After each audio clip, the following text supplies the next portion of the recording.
Hello everyone and welcome to this evening's webinar, what your station needs to know about the 849 to 852 megahertz transfer.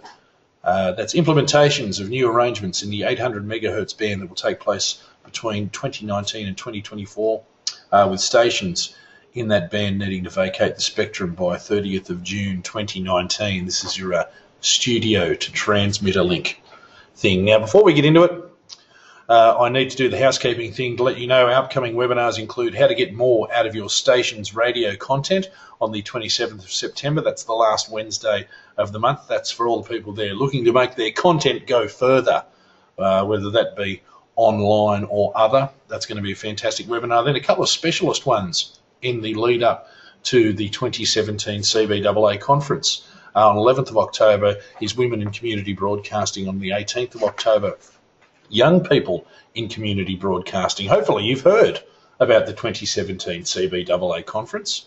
It's going to be taking place, I think it's the 9th to 12th of November. Could be the 10th to the 13th of November. I really should know that off by heart, shouldn't I? But that's going to be on the Gold Coast, and we really hope that you can get along to that. More information about the 2017 CBAA conference is available at our website, cbaa.org.au. It's a fantastic event and I really hope you can be there. I hope to see you there. I might have said last year that I was never going to host the awards again. I've gone back on my word and I will be hosting. It'll be my 10th time doing so, and it's going to be absolutely fantastic, the penultimate event, social event. Anyway, community broadcasting stations affected by the 849 to 852 megahertz transfer are urged to attend this session, as we're going to provide you with an overview of the session, help you understand what is involved in the transfer and where to access support information, inform you of the available CBF grants and how to apply, and provide you with a platform to ask questions of representatives from the CBF, the CBAA and stations.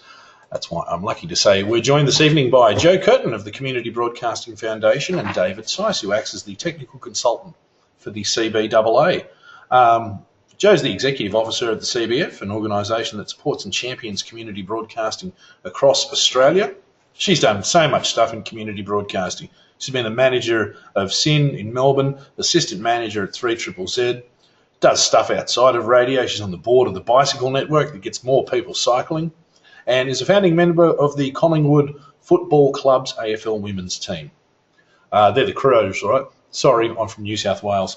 David Seiss is retained by the CBAA's technical consultant, and in a consulting capacity has worked on implementation, strategy and policy in relation to broadcasting for more years than I can count. Indeed, David was doing that years before he was born, which is really weird. He fell through a hole in dimensions and has since then blessed us all with his knowledge of the sector. And so he'll be able to provide a thorough perspective on sector challenges. And I feel really blessed to have both of these people here helping us out with this evening's session. Now, Joe, I'm just going to turn your microphone on. Come on. Yep. And I'm also going to give you the screen. So that warning will be popping up in a second, letting you know that you are going to be the new presenter. Hopefully that's all working. Oh, there we go. Your screen's working, Joe. Can I just get you to say 1, 2, 1, 2? 1, 2, 1, 2, Danny. Excellent. All right, the floor is yours from the CBF, Joe Curtin.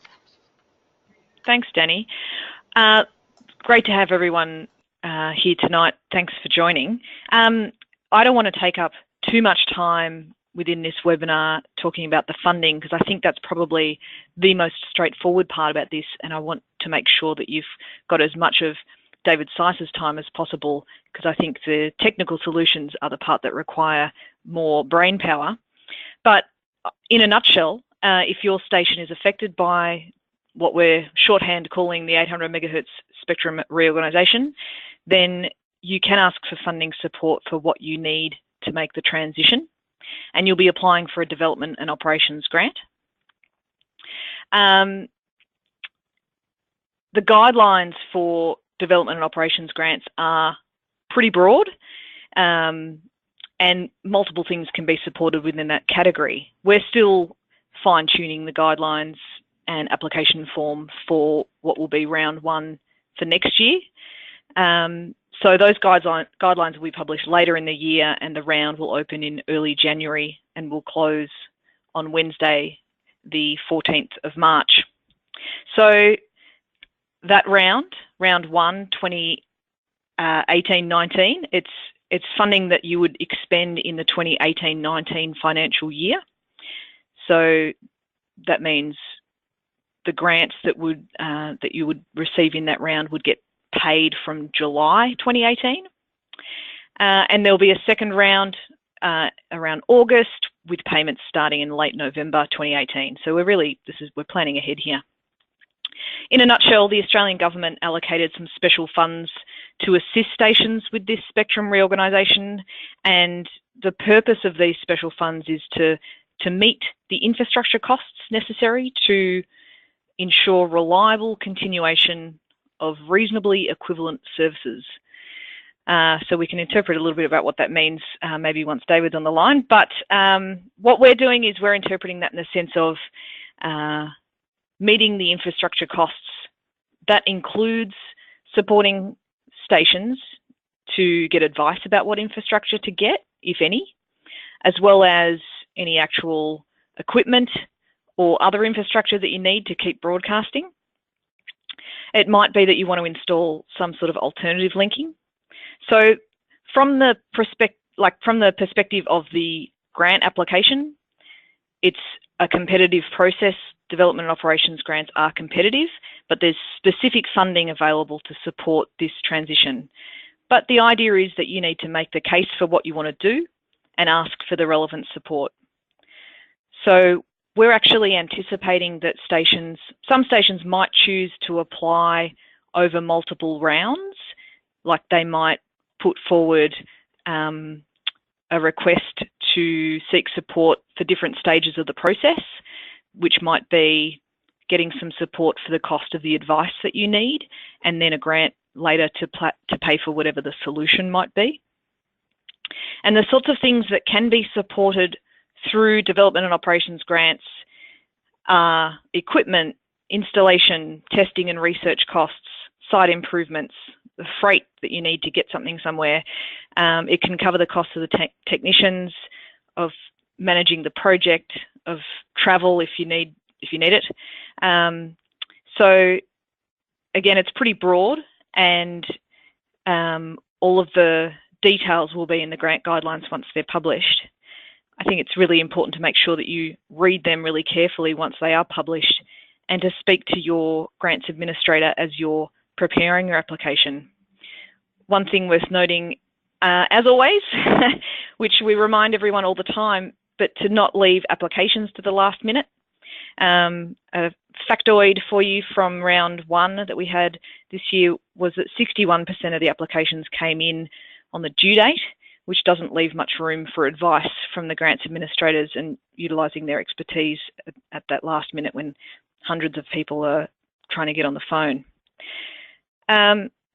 One other thing I would mention is that stations can't be funded for equipment that you've already purchased or costs that you've already incurred. So we don't fund things retrospectively. So you can't put in an application later and bill us for time that you're spending tonight in this webinar, for example. It doesn't work that way. If you're not already subscribed to the CBF newsletter, you can do that via our website, and that will remind you when grant rounds open, and it will update you with any changes that happen along the way. But that's the main spiel from me, but I'm here to support you as you, if you have any questions along the way. Danny. I just started talking and my mic was muted. Joe, thanks very much for that. David Sice, I've just made your That's okay. Joe, I'll turn your mic off if you would be so kind as to stick around for the webinar in case others have questions. That would be absolutely wonderful. And David, I'll make you presenter there as well. What I will do in a second was Joe mentioned the CBF newsletter there. I will put up the link to where that newsletter lives and chuck it into the chat box there in a second, because that will provide you with that link. Now, David, your screen is showing up. Good on you for minimising anything potentially incriminating, and you are ready to. Very wise. Thanks, Danny. And thanks to everybody for attending this evening. That's great. Good opportunity to have an explanation of how things have got to this stage and then where to from here, I guess, and for some specifics to get thrashed around a bit, I guess, afterwards. I wanted to go back over some of how we've got to here, just to give some context to where we're at for just a couple of minutes, if that's okay, Danny. I think that's a yes. Firstly, this issue has been lurking in the wings for a very long time, and the CBAA and myself have made various advocacy adventures on it for a number of times. This is, I think, this last couple of years adventure has been the third attempt to clear this band. We've managed to previously fend it off,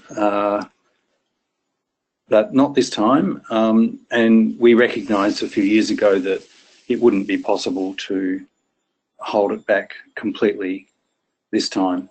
But it's not that one would want to hold back any change just for the sake of being a pain. There's some good reasons why this particular band is used for the purpose that it is.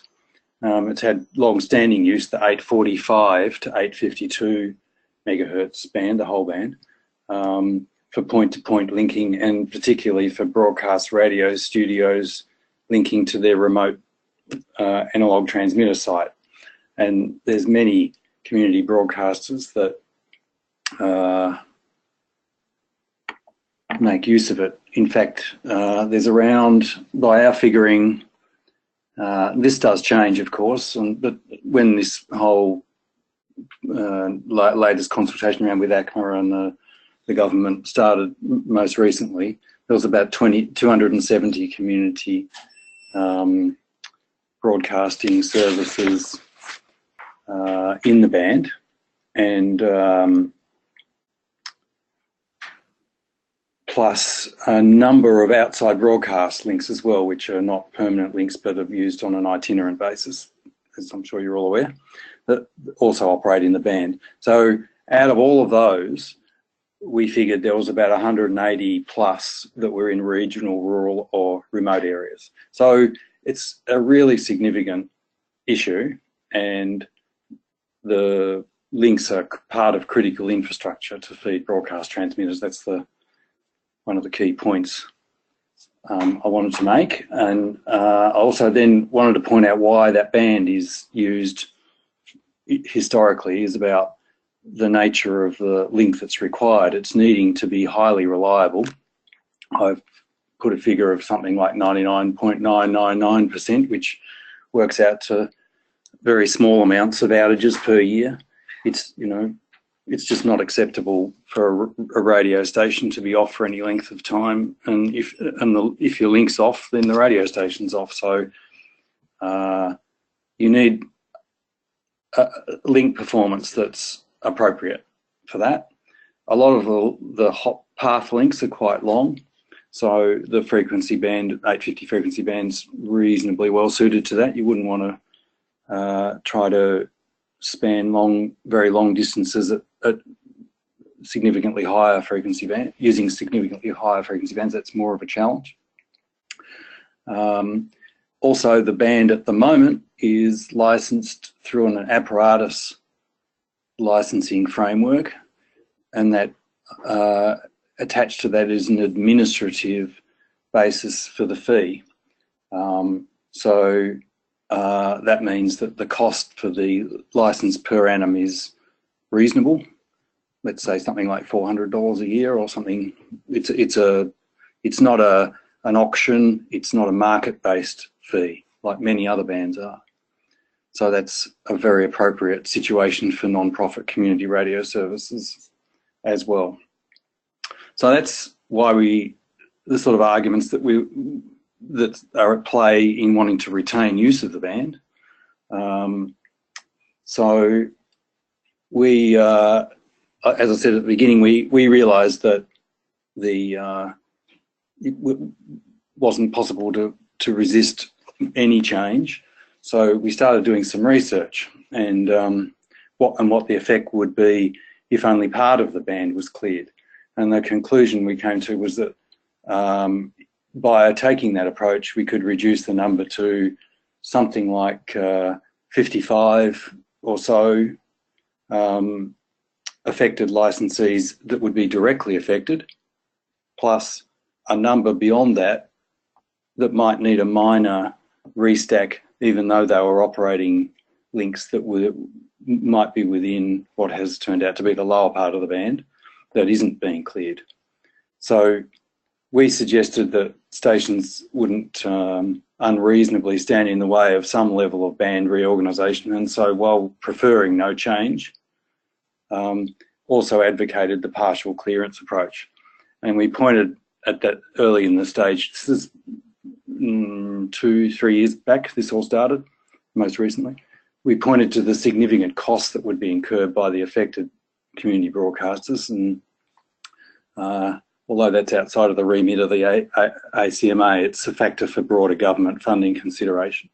And in its decision paper about the band reorganisation, the ACMA acknowledged the costs for community broadcasting specifically, and that would be felt particularly hard by the community stations. So that's was a win, really, to get that overtly acknowledged by them. And anyway, that decision paper was released in November 2015, and they did opt for the Acma did opt for a partial clearance, not a full band clearance.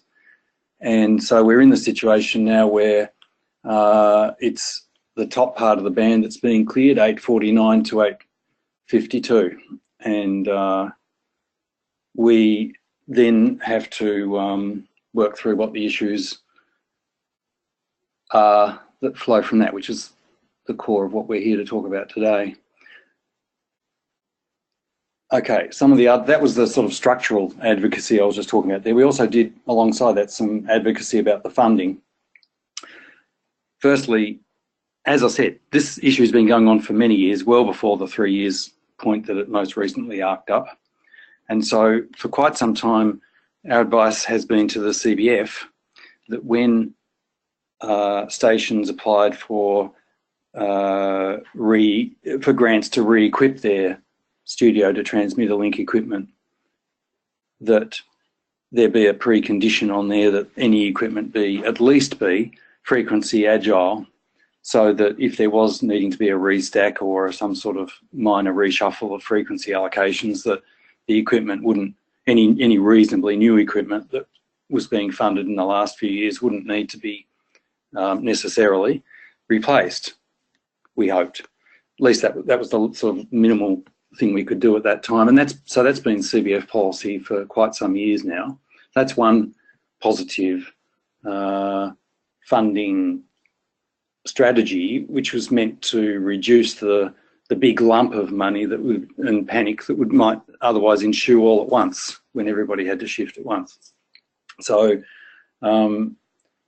even so, with that natural process at play, there's going to, and there is an inevitable hump now when you get to the tail end of this process. And so there was another set of arguments put forward for the last couple of years, which finally succeeded in the last budget in May in achieving a once-off additional amount of funding specifically for this purpose. And that's a little bit about recognising, in the early days at least, what the alternative use that was requiring this band to be cleared, which is a question you can ask. And it's as well to remember where this band is. It's sitting smack bang in the middle, like a little oasis or an island, if you like. Either side of it is telco operated mobile broadband and telephone service, mobile telephone and broadband services. So this particular band is highly sought after, and the fact that it's operating on administrative license fee structures is, and continues to do so at the moment, is a significant concession, really. So there's pressure around clearing or making this band more mobile broadband oriented, I guess, in summary. There's also, in the early days of that, a concept of the public using the band for public safety mobile broadband purposes. That was one of the early runners, rather than just straight transactional revenue for commercial telcos. It was going to be set up as a mobile broadband platform for emergency services, so that if there isn't an emergency in the area, the operators would know that they could have reliable mobile broadband. But that idea was costed out by the various state governments, and once they recovered from the answers to the cost questions on that, they've, I think, at this stage reverted to the idea of having a more sophisticated way of using the commercial public mobile broadband platforms, the telco operated ones, that can be moved into a different mode if there is an emergency in the area under a special project that has been worked through with the industry. So they're not going to build their own infrastructure, they're going to use commercial infrastructure. So that all of those wiggles affected our ability to argue for funding. I think now that it's back to a commercial platform, it was a lot easier to make the argument to get funding for this. Essentially, why should poorly resourced non-profit community broadcasters have to self-fund to make way for commercial use of spectrum by another party? It doesn't seem right. So the government recognised that there is funding. Joe's talked about the disbursement aspects of that already. So the next thing I wanted to talk to is the timetable. There's a full clearance of the upper part of the band, 849 to 852 megahertz, has to be achieved by June 2019 as per the ACMA's timetable, and they'll do a last licence renewal in June 2018, but only for 1 year. They've had that 1 year caveat in place for a while now. A lot of stations have been planning and thinking about this changeover already. The alternative allocation in the same band and in other bands, I guess, is competitive. So there is an advantage to finding an allocation in the lower part of the band, 845 to 849, that's still dedicated for point-to-point links and STLs, in finding one sooner rather than later. However, it's important to get your planning right in all of that. And so, you know, for getting a frequency, alternative frequency in the same band is important, and moving reasonably soon is an advantage, but more important is to get it right. So, Joe's already talked a bit about the grants. There's funding for scoping the options for change, which I think I'm getting advice around that, which is really important. So rather than jumping in with a solution straight away, you can work out what is the best solution for you, and there's some funding guideline. The guidelines enable that to be funded, and then a second chunk for actually implementing the equipment infrastructure change that you then decide to go with. And the intention is to cover the, as I wrote Joe's exact words, the reliable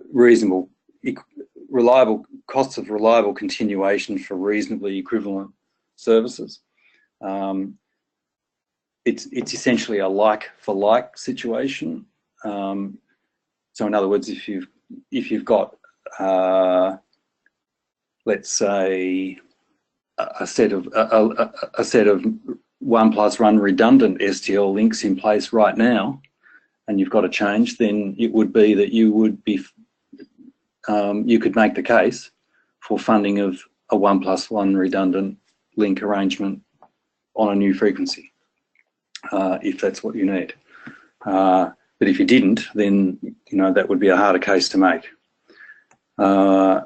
If you've got a poor installation in place at the moment for whatever reason, then the idea of it being like for like doesn't make a lot of sense. You want to shift in whatever you do to something that is reliable and will continue to be reliable.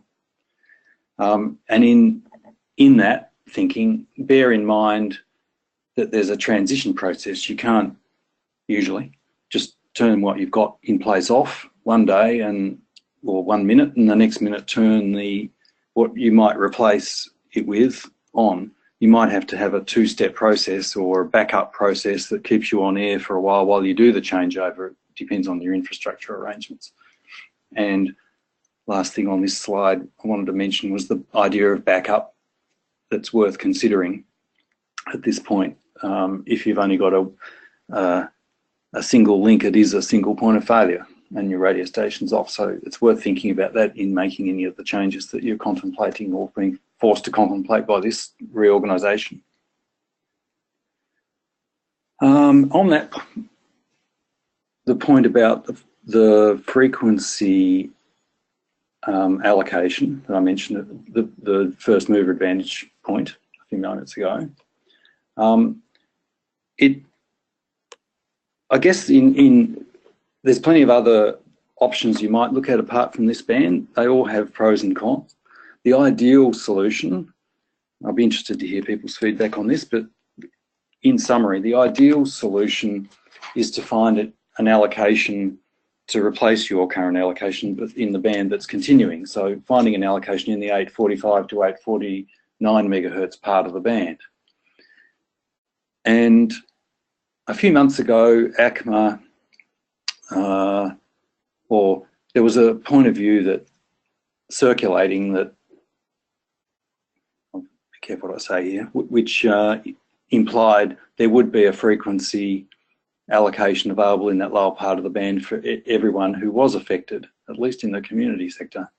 And so we have written to the ACMA fairly recently to try to shake that one down, basically saying that we wish them to provide a nominal allocation for all affected licensees in the lower part of the band, because that is obviously the simplest way forward if that is available. That's not to say that on a station by station basis that it would have to be taken up, but it would be at least an option sitting there to be taken up. So Acma is in the process of working through that and confirming whether that's feasible or not. I'm not sure that the response will be exactly what we might all like, but the pressure is, the ball is in their court on that at the moment. We're waiting to hear back. Otherwise, there are alternate bands, and a couple of things I wanted to make there just in overview were that fully licensed allocations in other bands can be expensive. People often talk about using class licensing in other bands, high frequency band. And I just want to remind that offers you no protection from interference. It might work today, it might not work tomorrow. Someone else might put a link in that causes you grief. So the fully licensed approach is meant to protect you from that scenario. But as I say, it can be expensive. We've had people coming back saying costs in medium and high density areas for that type of license could be anything up to around, and actually more than this, but nominally around 15,000 a year. So that's a significant issue to recall compared to the current nominal figure. Okay, I just want to wind up on options and considerations, the technicals. I've mentioned that the ideal solution as a sort of a conceptual start point anyway is you just simply reallocate into the lower part of the band, 845 to 849. You would replace potentially your internal equipment. Your existing antenna system may be okay, and your cabling for that may well be okay, most likely will be. But it might not, it depends. So there's a consideration there, but obviously it's not going to be okay if you move to a completely different band. I've mentioned other higher frequency bands, and class license solutions are good for backup links. They may not be appropriate for your mainstay link. And there's a path length consideration with the higher frequency bands too, which I want to talk about when we get into a bit of the general discussion. I can talk a bit more about that.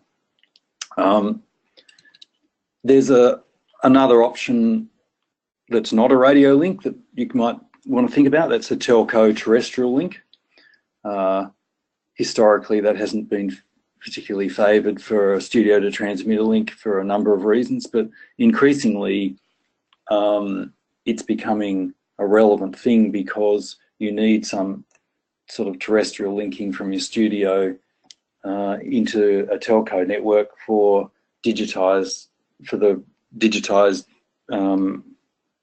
version of your radio service, whether it's a digital broadcasting or whether it's an online feed. So you're most likely going to be faced with some sort of terrestrial linking no matter what at that end of the scenario. And it really does depend on a lot of variables at the transmitter site, whether there's going to be that type of linking there already for other reasons that you can piggyback on, rather than having to install from square one, which can be expensive. And if it is, then that's great. So it's worth thinking about and not ignoring completely at this point. The other thing I want to end on for the moment is the idea of IP linking now. Obviously, radio or terrestrial linking, you can make use of IP. You get the advantage of two-way linking. You can monitor your transmitter site remotely, therefore, and so forth and so on. Control is probably a lot more sophisticated. It does mean you have a requirement for audio codecs at each end. And a point that's worth recalling with all of this shift that's going on is that most likely, instead of if you were providing or locating your audio processing and stereo multiplexing at your studio site at the moment, it probably makes more sense now and into the future to be moving that to the transmitter site and providing left and right audio at the transmitter site because, well, a number of reasons, but one would be if you have a backup link, you have a radio link, maybe you have a basic web-based, web stream-based for backup, it's most likely going to come out in left and right audio. So you need some way of handling that at the transmitter site. So bearing all that in mind, it's worth thinking about that shift in your thinking, your technical thinking. I'll stop at the moment. I've got a few more things I'd like to say, but it's probably better done in a more conversational way rather than me just babbling on any longer. So over to you, Danny. Excellent. I should have been ready to turn my microphone on just then, but now it's on now. All right, everyone. Hopefully that has got everyone's brain ticking over. Paul Scholes has asked for a chance for a summary at the end. David, your microphone's still on too, just in case you want to. We're going to start talking to yourself about all of us. I just thought I'd better let you know about that. But I'll resist that, Danny. That was very wonderful. And what I'll do is I'll make myself the presenter as well. Yeah, so if anyone there has any questions in regards to this, please put them in the message box because we'd love to hear them. I don't know if you've seen the information that is available on the Acma website, but there's a fair bit there. There's the 803 to 960 megahertz overview, which I believe is of use for this. There is the transition timeline, which I think will be of interest for everyone, and I'll put the links to all of this stuff in the instant message box and also send that out to everyone. But that sort of gives a pretty good snapshot of the times that the ACMA would like to see all of this happen. Here is a whole bunch of documentation in regards to this. So I think some of it is, there's possibly some stuff in there that's years and years old. and maybe not be worth looking at. This one, I think, might sort of be of use, a broadcast from the Sydney Acma office via video conference to Acma offices in Melbourne, Canberra and Brisbane. Just about the 800 megahertz tune-up. Radcoms is the term that Acma uses for its radio communication stuff. And so I think you can sign up to that.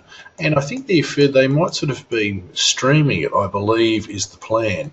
But for more information, there's a web address there, 800 megahertz implementation at acma.gov.au. So if anyone does have a terrible email address, please keep in mind that it's probably nowhere near as bad as that one. And as well here, there's some other information about submissions that have been made to the ACMA. Oh, and look at this here, CBAA conference, 9th to the 12th of November 2017. Who's thinking about that? Paul Scholes, RIM FM link frequency is 849. Now, what is our new frequency? David? Yes. Well, it's not quite as simple as that. If you're on 849 or above, you're affected by this. That means the process is you have to work out what you want to do next. You have to scope what your options are. As I have said, I think for many people, the simplest and best way forward is probably a simple frequency change to use the lower part of the band. So the challenge is, as your question implies, is to find that alternate frequency within 845 to 849. Now, we've put it on Acma to see if they can come back with a nominal allocation for everyone in our bailiwick that's affected. They haven't yet, but let's hope they do. The normal process, however, is that you would go to either Acma or what they call an accredited person to change the frequency that you're currently assigned. So they have a list. Acma have, in one of those links Danny just flicked up, you'll see there's a link to Acma's accredited frequency assigning people, and there's various yeah, that's it. There's various people that are available to do that on a consulting basis if need be. What I'm getting at is we're trying to get a list out of Acma itself to, I wouldn't say bypass, but to assist in that process of everyone doing it independently, or at least having a start point for them to then go off and do whatever they want to do. And within that list that I just mentioned, there's a number of independent contracting consultant type people that are accredited to Acma that can do that assessment for you. So there's two ways forward. That those people have the ability to issue a frequency assignment certificate and assess the interference impacts of any allocation under an accreditation process from Acma, or Acma can do it itself. There's a couple of other things within. Can I just keep talking for another minute or two, Danny? You bet you can. There's a couple of other things in those things you flicked up. Those document lists contain a couple. There's a couple of rallies or licensing instructions that Acma put about.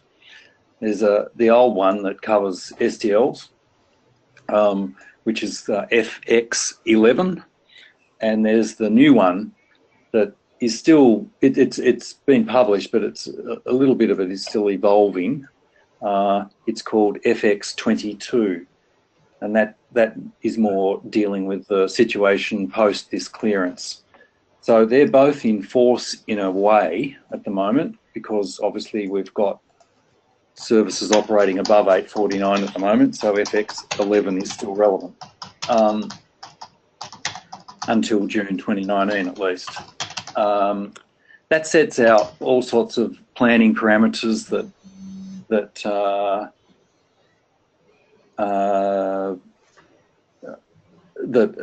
you have to comply with to have an assignment in the band. A couple of little points that I wanted to run through. Horizontal polarization is preferred, but not mandatory, so it's worth remembering. And there's an assumption in all of this by Acma that you're using an antenna that is or is equivalent to a 2-meter grid pack. So it has performance that meets that criteria, and that's mainly about its beam width and therefore its their ability to reassign your frequency or tightly pack other frequencies near to your frequency more readily than otherwise if you were using a broader beam width antenna. Now, I'm sure you are all using 2-meter grid packs, although there may be some people using Yagis, which might not quite have that tighter beam width. So exceptions, Acma can make case-by-case exceptions to the 2-meter grid pack pattern in their allocations where they know about it, and but they can also require you to use such a thing. And I can see a little bit further down the track, if things get a bit tight, that could become a bit of an issue here or there in medium and high density areas at least. So just bear that in mind, because that affects the real estate you need on a tower if you've not already got that in place, and wind loading, structural issues, all that sort of thing. Also, one other point that is outlined in these licensing instructions, which is subtle but important, I think, is that we're not, we meaning radio broadcasters, aren't the only users of this 845 to 849 megahertz band. There are other users that use this band for point-to-point fixed links, and happily, under the new licensing instruction, any point-to-point fixed links that are in place have to be greater than 20 kilometres in path length before Acma will issue a license, except for radio station STL links. They're exempt from that length criteria. So to me, that tends to clean out some of the demand, competitive demand for that spectrum from that would otherwise be there. Acma have done that deliberately, I think, for that reason. So that's a plus. That means we can, while we often will have links that are quite long for radio studio STLs, where we don't, and we have shorter ones, they're still going to be able to use that lower part of the band, and we should get a clearer run. But it is competitive, so that's important to understand. So I can't answer your question about what frequency you're going to get yet straight away. You could set off the process by using an accredited person right now, or you could talk to Acma about it right now. Alongside that, we are talking to Acma to see if we can get a listing for all of the affected licensee stations, and I don't know the answer to that yet. Excellent, mate. I've got a couple of technical queries for you. The first one is from Daniel O'Brien. Any thoughts on extending Livewire Plus over an IP link? And I should point out, I don't know what that means. Yeah, no. That's a standard for encoding. Livewire is just a standard for encoding into IP, audio into IP. And it typically runs, I don't know, about 2.5 megabits per second. It depends on the sample rate you use, but that's if you're going to use a linear version of Livewire, that's the sort of bit rate you'll need. And yes, that's perfectly fine to do that. If you've got the bandwidth, that's the key point. So you need a link that will have that sort of bandwidth to use Livewire. Otherwise, you'd have to use some sort of lossless bitrate reduction codec alternative to get the bandwidth requirement down a bit if your IP links less. But most of the IP links are pretty wide bandwidth things, just off the shelf. So I think the answer to that is yes, that is probably fine. Excellent. All right, and this one as well from Brian King. What about moving to 1.4 or 1.5 gigahertz band? Yeah, I'm just reading that one. And I'm assuming the G is gigahertz. Yep, it is. Well, yes, Brian, feels weird talking to someone when they can't answer back.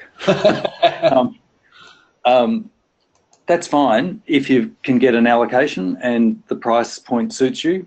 No problem. I think is the short answer to that one. Okay, and you're sorry. Sorry, mate. Now you're not looking at Glenn's question, are you, about the discussion around 2 metre grid packs? I should stop doing that, shouldn't I? I should just listen to you. Yeah, because I can read this one too. Because Glenn asks, with the discussion around 2 metre grid packs, if the link length is shorter than 20 kilometres, are we going to be forced to change to grid packs?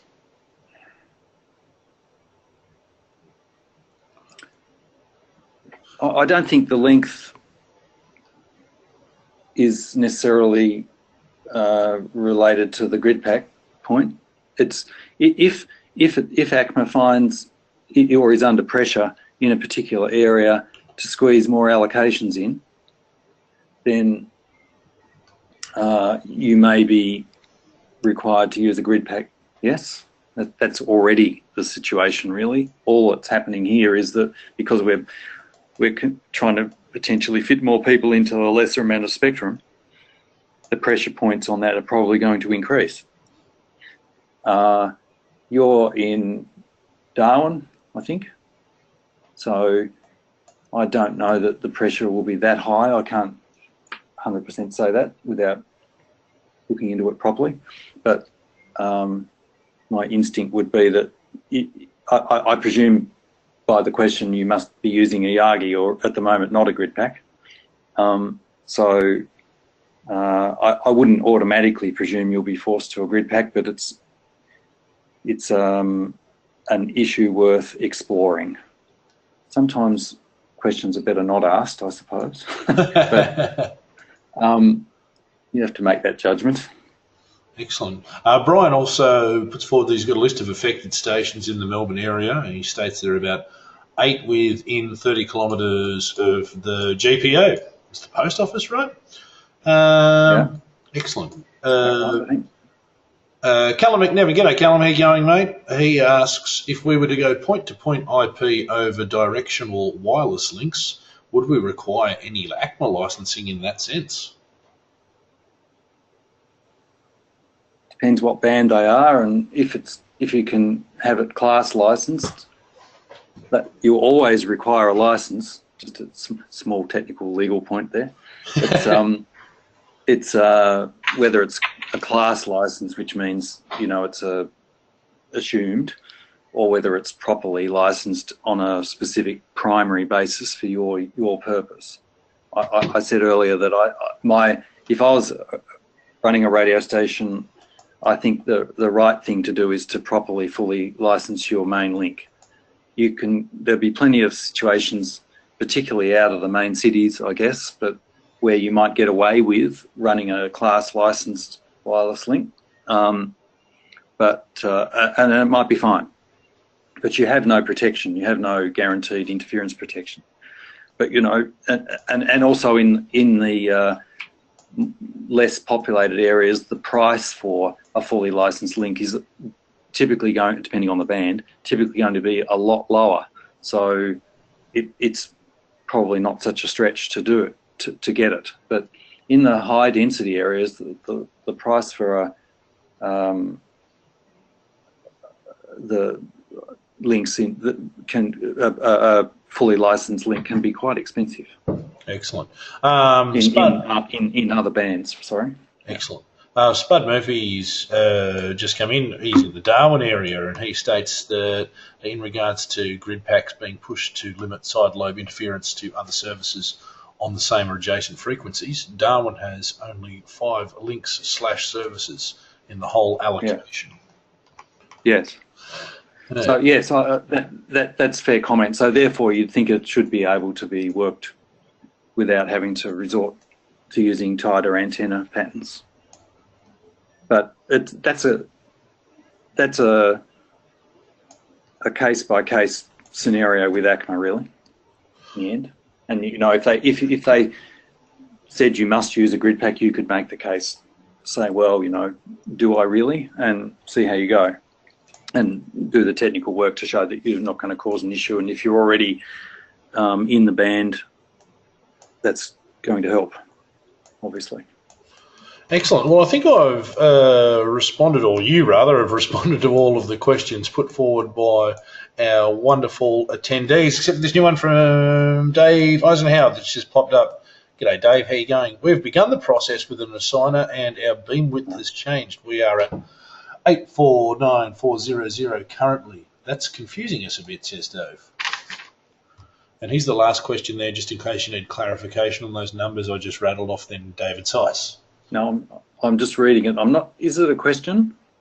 I don't like the things that people have been saying here today. I sort of know that you're using words and numbers that are in English, but as the context for what they mean, I'm a bit sort of out of my depth, which is why I'm glad I've got you here, David Tice.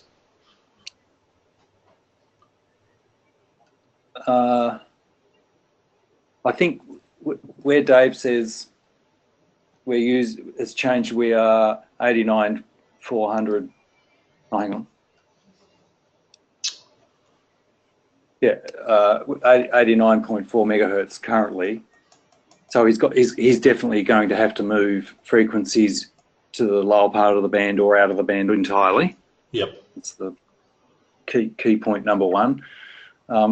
So yes, where Dave mentions the word beam width, that's more about the performance of the antennas that you're using, or antenna system that you're using on the link.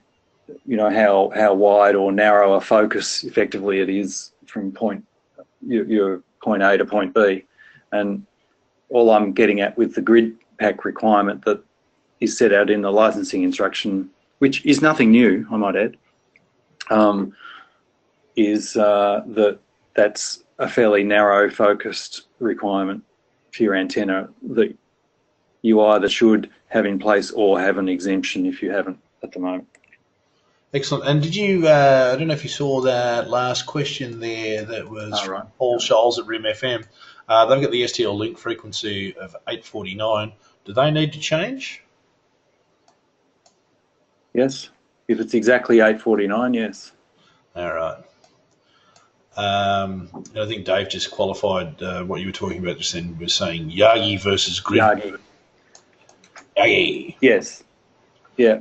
I think he might, therefore, you might have a Yagi at the moment and you might be being told that you have to move to a grid pack. Is that right? I'll give him a bit of time to clarify that question on the instant message box. Yes. There we go. Okay. And, well, there's a case in point. And then the question's going to be, is that feasible on your current tower aperture? And cost implication, and if the answer to that is problematic, then you might be able to make a case back to continue to use Yagis, or at least at one end. At the transmit side end, you might put up with potential for higher interference at that end. But at the studio end, you might be able to use the grid pack so as you could have less potential to cause interference for other people. Excellent. That's another compromise. No, I've just got a question there from Brian King. So if you move down to under 849, that's okay until 2022. And what happens then? So in response to that, I've also brought up the list of dates on the Acma timeline just in case they need to be referred to. I don't have any inkling of any concern about its longevity beyond that. Why? I don't know. That'd be for Brian to answer. Hopefully, no. I guess there may be sort of questions as to if they do make the move down to under 849, whether there will be security with where they move to after 2022, so that they're not going through this process again. Yeah. Excellent. All right. Thanks very much for that, Brian. Dave says thanks, David. So that's good. Yes, I think that's good. Spud Murphy remarks that they've chased the cost to get an accredited frequency assigner, and it's around $700 or so to shift their frequency down around a meg, and they're on 849.4 there in Darwin. That's just to do the work to find the frequency, I assume. Yeah, I assume so. So I guess that's good, right? Bad? I think that's not too bad, yeah. Excellent. All right, well, that's good. I'm glad I can be there. Oh, Spud says, clarifies that's just to assign it so they can get a shift. Yes, okay. It's not necessarily the equipment implications. But yeah, that sounds reasonable. Excellent. All right then. Beauty, thanks for that, Spud. And there was a couple of queries there, Spud, one of them, and someone else asked about if they were late here today, whether they'd be able to catch up on it. As with all of our webinars, we'll be making a recording of it available to attendees here this evening, just in case there's anything that they want to catch up on. And as we're all sort of learning together as we go through this transition process, it's hoped that the CBAA will have more and more resources that will be available to people to discuss everything that's going on with the 800 megahertz transfer. And that includes phone advice. So anytime you want to have a chat about any of this stuff, I'm learning more and more about everything to do with this, and I am also the first point of contact here at the CBAA if you do have questions. In regards to all aspects of my professional life that I've dealt with in the last decade, it's very possible I don't know the answer, but I am mates in an awesome workplace with people who do know the answer, and I'll hook you right up. Daniel O'Brien states he had mixed advice about what costs can be claimed for grants in getting a new frequency. Are initial costs around getting a frequency covered? And with that one, I guess I would probably have to turn Joe Curtin's microphone on. Hopefully, Joe, you're listening to us. Is that one that you're able to answer?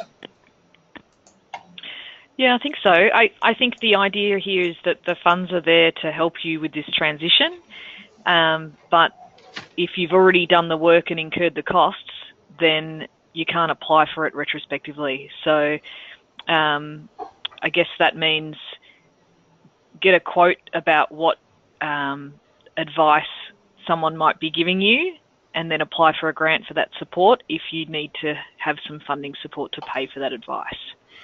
Otherwise, it would be the station paying for that advice. Does that make sense? That does make sense, and that might tie in with the comment that John McGuinness has made. He's asked, is this the gist? Start the process now, do the research, get good advice, make a plan, and do it. And I'd suggest sort of somewhere in there, but in the do the research part is get a quote, get in touch with the CBF, or apply to the CBF for a grant. That's right. That would be the way to go. John, forever the voice of reason. Now, I don't know if any other questions are coming up, and also we're getting close to 7:30. Callum McNevin remarks that not doing it retrospectively does make it difficult for anyone ahead of the 8 ball in regards to the costing side. Is there any hope of retrospective grants in the future?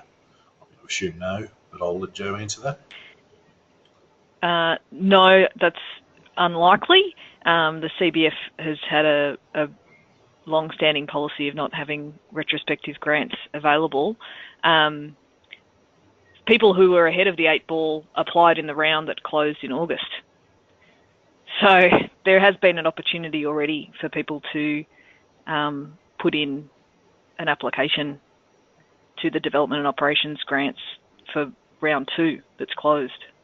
So I'm talking tonight. I've been talking about round 1 next year because there has already been one opportunity. Excellent. All right. So interested parties should get onto the CBF website in regards to this, and as part of planning for that. Paul, when do we get told what our new frequency will be? I guess that would be up to after the frequency assigner people have a look and tell you what's available. But I could be wrong. David, you might like to correct me. No, that's right. Or you've got that option, or the a dialogue with Acma, or both, really. So, yeah. And they are always willing to talk. I've got their home numbers and or social media. Yeah, that's right. They are. I don't think you were being totally sarcastic then. No, not totally. Excellent. Well, hopefully that's clarified the process for a few people here. It's just hit 7:30, so I think it might be time to say fare thee well. Once again, I would just like to give thanks to both Joe and David for joining us here this evening. It's absolutely wonderful to have those guys involved here. I'd like to thank everyone who's attended this evening's webinar. Thanks so much for joining us. Next webinar will be a fortnight from now, how to get more out of your station's radio content. Then 2 specialist webinars in October. Women in community broadcasting and young people in community broadcasting. If you're in either of those categories, or you have people at your station who are in those categories, please do encourage them to join us for those webinars. You'll be asked a question upon leaving this evening's webinar, or a series of questions as to sort of any further questions you might have for tonight, any suggestions you might have for future webinars. Please feel free to fill those ones out and give glowing reviews, like it's a Yelp thing or something like that. But thanks very much, everyone, for being involved in this. We're going to have a few years of this transition in front of us, and I look forward to us all dealing with it together. On behalf of the CMTO, this is Danny from the CBAA saying thanks, David, thanks, Joe, and thanks to our community broadcasters for continuing to be awesome. Good night, everyone, and I will thank you all personally very soon when I see you. Bye now.